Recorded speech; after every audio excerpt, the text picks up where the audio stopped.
Yes, this is precisely why we have entitled our talk today, Learn a Language, Meet a People.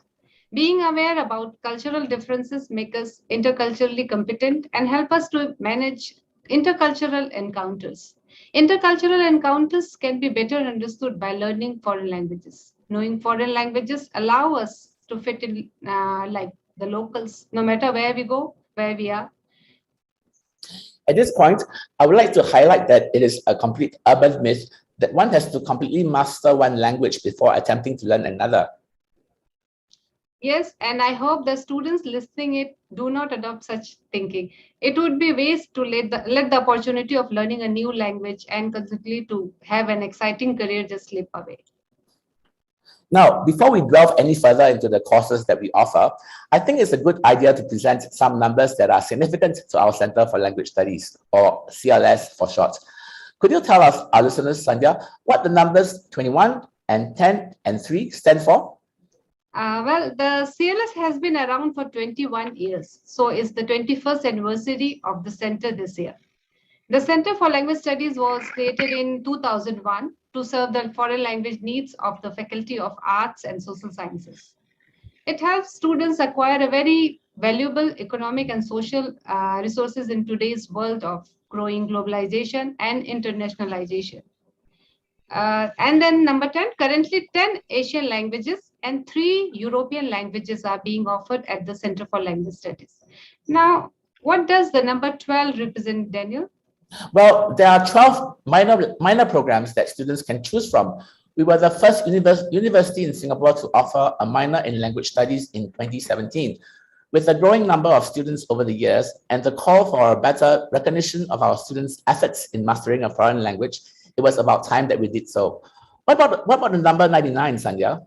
99 is the number of faculty members at the CLS. If we combine both full-time and part-time faculty members. Having produced numerous teaching awards winners in recent years, the center is firmly committed to excellence in teaching. It is the center's aim to maintain and improve its high teaching standard by engaging in research and facilitating professional development in foreign language teaching. What about the last two numbers, Daniel? Yes, the last two numbers. 3,400 represent the number of students that are enrolled in all our courses each semester. And 13 is the number of overseas immersion programs that students can look forward to if they choose to embark on a language homestay program in a country where the target language is spoken. I shall not say too much about this now because we will cover this point again shortly in the presentation. Now, Sandhya, would you do the honor of presenting the 13 languages that we teach? Yes, of course. CLS teaches 10 Asian languages, which we can break up into 4 groups as follows. The East Asian languages taught are Japanese, Korean, Mandarin Chinese. The Southeast Asian languages taught are Vietnamese, Malay, Thai, and Indonesian. Further west are 2 South Asian languages, Hindi and Tamil, and 1 West Asian language, Arabic. And then there are 3 Western European languages, which are French, German, and Spanish. I see. Well, maybe we should also tell our viewers about the language courses offered and how they are organized. How many modules are there per language program, for example? Are they classified as elementary, intermediate, and so on? Yeah, for Arabic, Chinese, Hindi, Malay, and Indonesian, modules can be of elementary, intermediate, and advanced levels. And there are 2 modules to complete under each level. Tamil is an exception due to the low enrollment rates, so only 2 elementary modules are taught. But what about other languages, Daniel? Okay, so for other languages, like German, Spanish, Korean, and Thai, there are 8 different modules rather than 6. The highest levels are the 7th and the 8th level modules, which are classified as higher advanced modules. French is somewhat similar with an exception because it wouldn't be French if it didn't show any exceptions, right? For French, the 7th and the 8th level modules have now been calibrated to be accessible immediately after the 6th level module. So whereas in the past, students had to wait 1 full semester before being able to take the next highest module, it's now possible for all students who have completed French 6 to immediately take the higher level, higher advanced module in the following semester, regardless of which semester they are in. And now we are left with one language program that we have not covered. What program is that, Sandhya?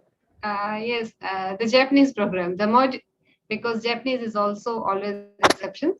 So module for Japanese also go all the way up to higher advanced, but there are more modules in some levels like intermediate and advanced level. For example, after completing Japanese 1 and 2 and the elementary level, there are 3 modules to complete at the intermediate level. And for advanced and higher advanced levels, the modules there don't have to be taken in sequence, which means students can take them in any order that suits them best. Now we have seen that there are modules that are elementary, intermediate, advanced, and higher advanced. But what does this really mean? Well, the differences can be explained in terms of the outcomes and skills that students can expect to acquire. So at the elementary level, for instance, students can handle basic conversations in daily life and personal information. At the intermediate level, students can have more complex conversations on personal interests. What about advanced and higher advanced, Sandhya? Advanced, you will be able to hold longer discussions. You will be amazed to discover that you can do extended oral presentation with fluency. And higher advanced, after finishing your higher advanced level, you will be able to do a detailed speech with supporting ideas, convey subsidiary points, and give relevant examples. Wow, that sounds quite advanced. Now, so to recap, students can look forward to learning any one of the 13 languages that we offer. And for 12 of those languages, you can expect to reach advanced or higher advanced levels within 3 to 4 years.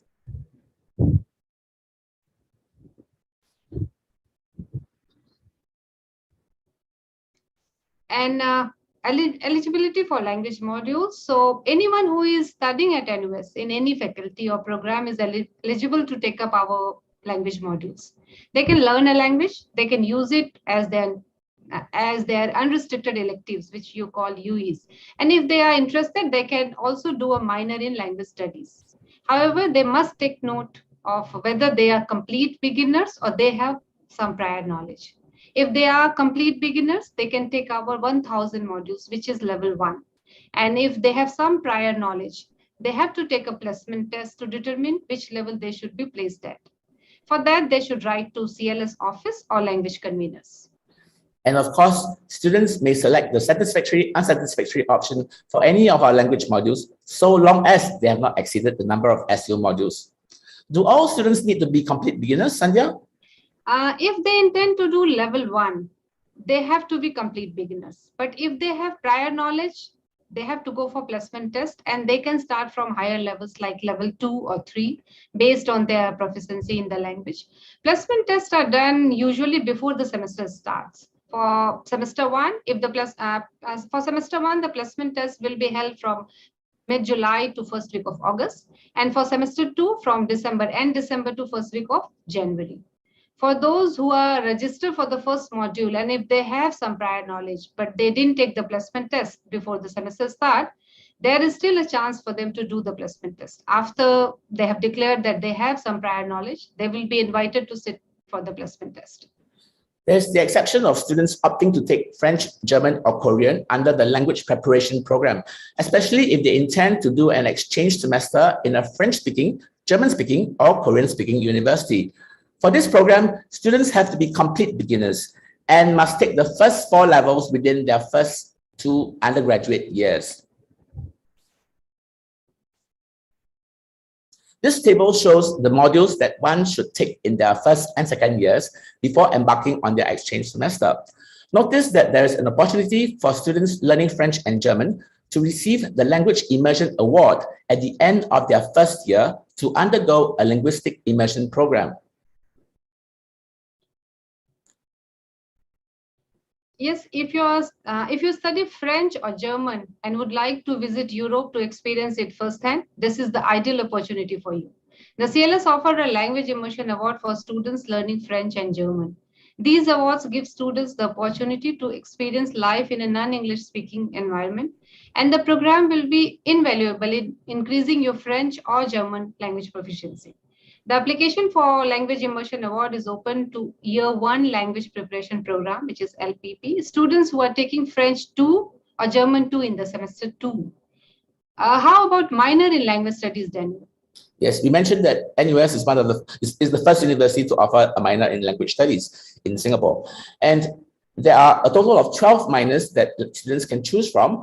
They can choose from a minor in Arabic language studies, Indonesian language studies, Chinese language studies for non-natives, French language studies, German language studies, Hindi language studies, Japanese, Korean, Malay, Spanish, Thai, and Vietnamese language studies.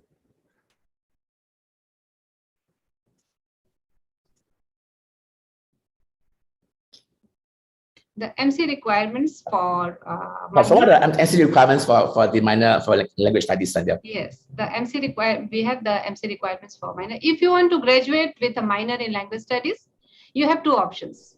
The first one is to take 5 language modules for 20 MCs, or 4 language modules for 16 MCs, and 1 cross-department module. Daniel, would you like to add on? Yes, please take note that the language modules have to include the 6th level 1. So students who take the 1st level through to the 5th level may have fulfilled the number of modules, but they will still fail to meet the criteria of including the 6th level. This is to ensure a minimal advanced competency is reached before students graduate from our programs. This slide shows the overview of the details for the language studies minor. The first point was already covered earlier.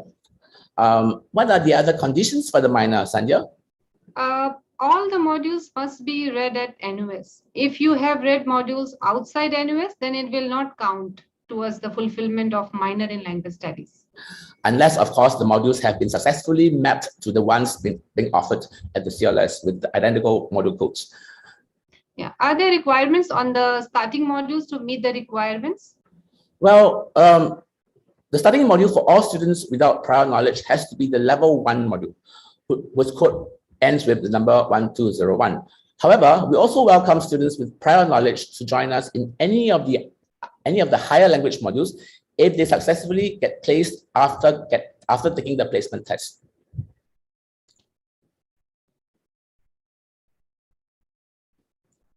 So, however, there are all these modules that if you start with these modules, you will not be able to fulfill the number of modules because you are starting on the 2 higher level, and therefore you will not acquire 5 modules, for example, for that language. So in those cases, we will advise students to choose a different language. Apart from linguistic proficiency, we also emphasize cultural proficiency. How can you use the language socially and culturally appropriately? One way to do this is through immersion program. Several language programs regularly organize immersion programs to target language countries and regions. You will then be able to enjoy homestay or hostel stay experience as well as abundant opportunities to apply what you have acquired in classroom to real day-to-day life. Back to you, Daniel. Yes. Now, regarding the student experience at the Center for Language Studies, at the CLS, our classes are, as far as possible, kept to an optimal size of 18 to 22 students. Smaller class size gives more opportunity to make lessons more interactive. Our lessons are task-based, learner-centered, so as to enhance learning and make lessons more enjoyable. Our teachers are also very experienced and well-trained in the pedagogy of languages. And in fact, many of them have been winning Teaching Excellence Awards. Our students' reviews are a testimony to the quality of the center's teaching. One of our past students commented that this must be one of the best and fun modules I have ever taken. The only module where I can make mistakes and laugh myself silly. Another student said, the learning is very interactive with enough attention given to everyone. Another remark was that even though learning a new language is no easy task at all, the perks provided by the positive aspect of the program makes learning not such a tedious experience. Last but not least, students liked how systematic the lessons were, which makes vocabulary learning much easier. Even grammar seems much more manageable because there's good flow from one lesson to the next. We have now come to the end of the presentation.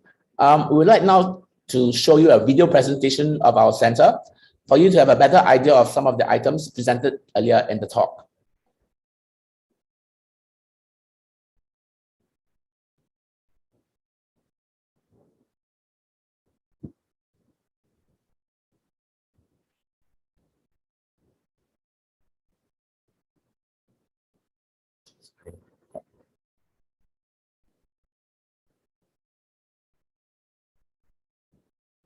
You should open it in a separate window. Yes, okay. Hi, my name is George, and I'm an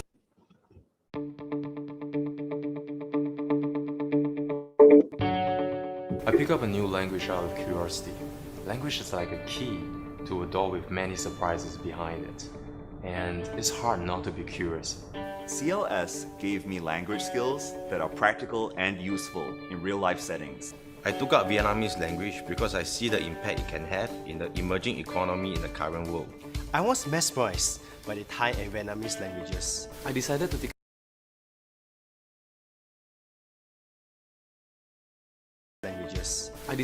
up Chinese because I believe that it will be beneficial for my career. It is the least stressful module as compared to my other core modules.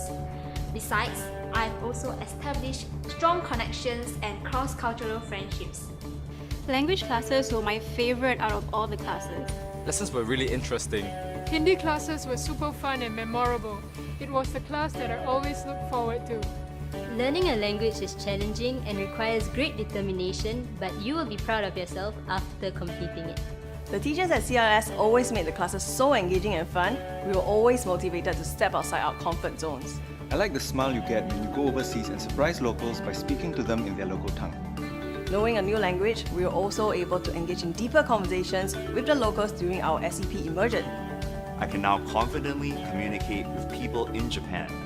Now I can understand the way the Germans think. As a community engager, my ability to communicate in Bahasa Indonesia has enabled me to break down boundaries with various communities in Singapore. Mastering new languages also enhances resumes. My language skills have helped me secure my current job and increase my market value. I highly encourage you to learn Hindi at CLS. Definitely a must-do.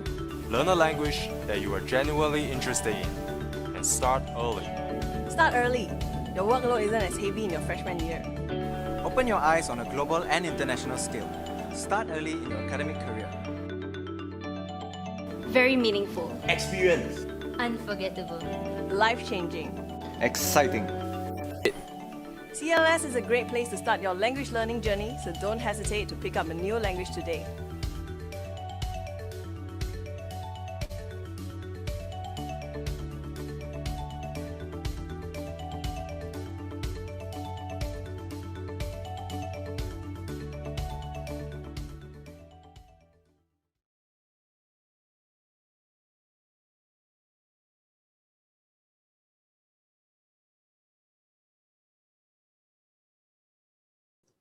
So I believe that there might be questions.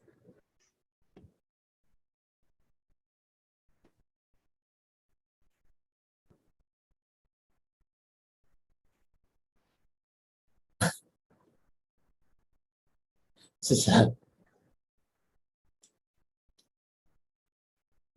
it's a question that's not really related to okay. Somebody's asking what is our take on Stephen Krashen's input hypothesis.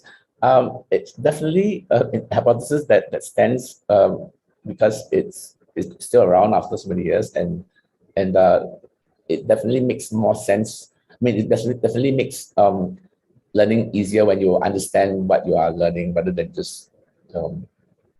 So basically, the input hypothesis is that you will learn better when whatever input goes into your brain is understandable. It has to be understandable inputs. Yeah. So that's of course an important hypothesis in language learning. Not sure if I answered the question, but yeah. Sandhya, you want to add on? No, that's fine. We have one in chat. I don't know if from a student that if I don't join LPP due to prior experience in the language, but continue taking language modules to fulfill a minor, will I be able to join immersion program too? Yes. Okay, so the immersion programs, there are two types. There are those that are offered as a language immersion award. So those obviously are the priorities for students who are doing it from as a language doing it from scratch. But you can, of course, tag on the program to join in the immersion programs. We have students who are either self-paying or they do still get some subsidy through some of the programs that are offered. Yeah, so it's still possible to join an immersion program without being a complete beginner.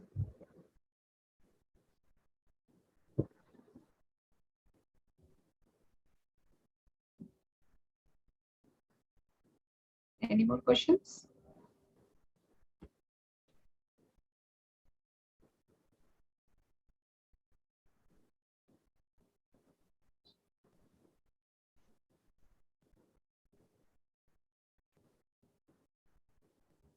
So, Sandhya would like to tell, oh, sorry, the Japanese language courses have decreased in popular compared to the past.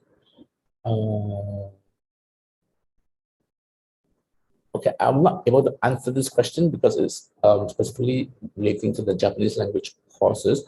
I would be surprised if the workload has dropped tremendously because Japanese language courses are sort of apart from the other language courses because they actually have more modules per level. So for example, just now there was a slide that I forgot to switch to, but for example, in the elementary and intermediate, there are actually more than 2 modules. So for example, if you are in Japanese, intermediate, they have 3. They have to complete 3 modules. Yeah. So whereas the other programs only have 2 language modules, 2 semesters for each of those levels, the Japanese has got more modules. So in other words, you actually have to do a lot more to reach. I don't think that the workload has dropped. How the placement tests are like? So that depends on the language programs. Some language programs do it online, as in you have a link to go on to, and then you just have to answer the questions, and the results will be sent and sent back to you. Some are face to face. You need to add, Sandhya? Yeah, I mean, it depends on the language module. Some they do online and some face to face to check your proficiency level, and based on that you will be placed. So it will have some oral components and sometimes written, and if you have proficiency, then maybe written and other parts as well. Right. We have one that O-level certificate in the language. Would it be possible to take enough modules to still graduate? Okay, so with an O-level certificate, generally you would have reached level B1, for example. Although we have students who, even though they had O-levels, it was quite a while back, and then they still get placed in the 3rd or 4th level, which is the intermediate level module. Doesn't matter what level you end up in, so long as you have a total of 5 modules to take. So for example, if you have level 8, 7, 6, 5, 4, if you start with 4, you'll be able to finish. If that program has got 8 levels, you can start with 4 and still have all 5 modules to fulfill your minor requirements.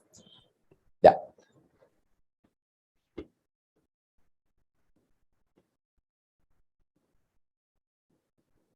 This is for SCP. Maybe you have to. SCP? Which level of module do we have to reach to be? Okay. Well, from experience, students who have completed 2 years, in other words, 4 semesters of the language program, would go on the exchange. Even though when they are on exchange, they might be taking modules that are in English, but they are in the country where the language is spoken. So yeah, I think if you can attain 3rd or 4th level language module, which should be good enough. Some even leave after second level. So it depends on what the courses you are going for, and yeah, there is a lot. If you're doing maybe humanities and you're going to do it in the target language, then you probably be expected to know the language more. But just doing something more less linguistic, then maybe a lower level will be sufficient.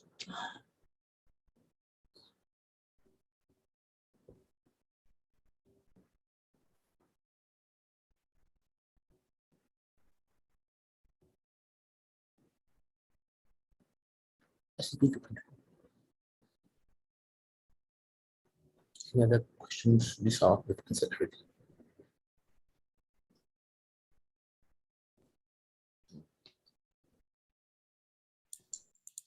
Regarding the Japanese LGLPT, I don't know, for example, if the students actually achieve N1 level at the end of the courses, because I believe N1 is already the highest level. And even for other languages, which is the highest level is C2, we don't even reach that level by the end of the 4 years. Yeah. Students usually reach about B1 or B2, sometimes C1. Hi everyone. So just to reach out and ask if there's any other questions for our panelists, you can just either raise your hand, you can put it in the Q&A, or you can just ask them live. You just unmute your mic. So we're just reaching out for any last questions for our panelists.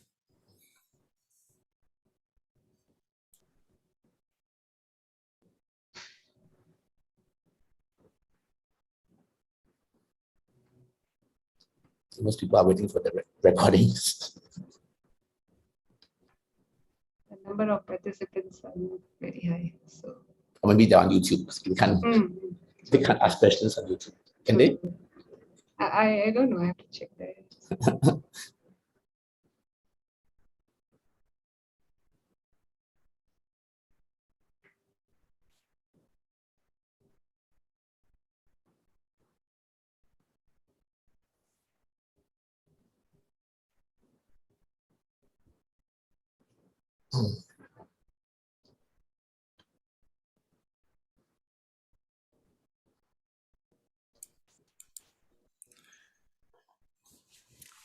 Okay, so I guess if there's really no other questions, I think we'll end the panel session.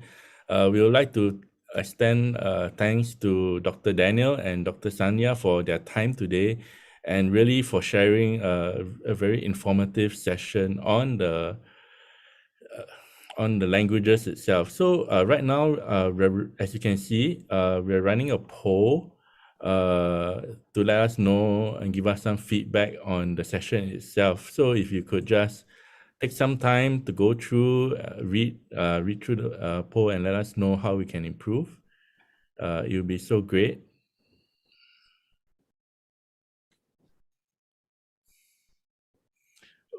Okay, so let's just end the poll. And again, thank you so much for our panelists today. And thank you all, and we'll see you at the next session at 5 o'clock. Thank you. Thank you. Amazing.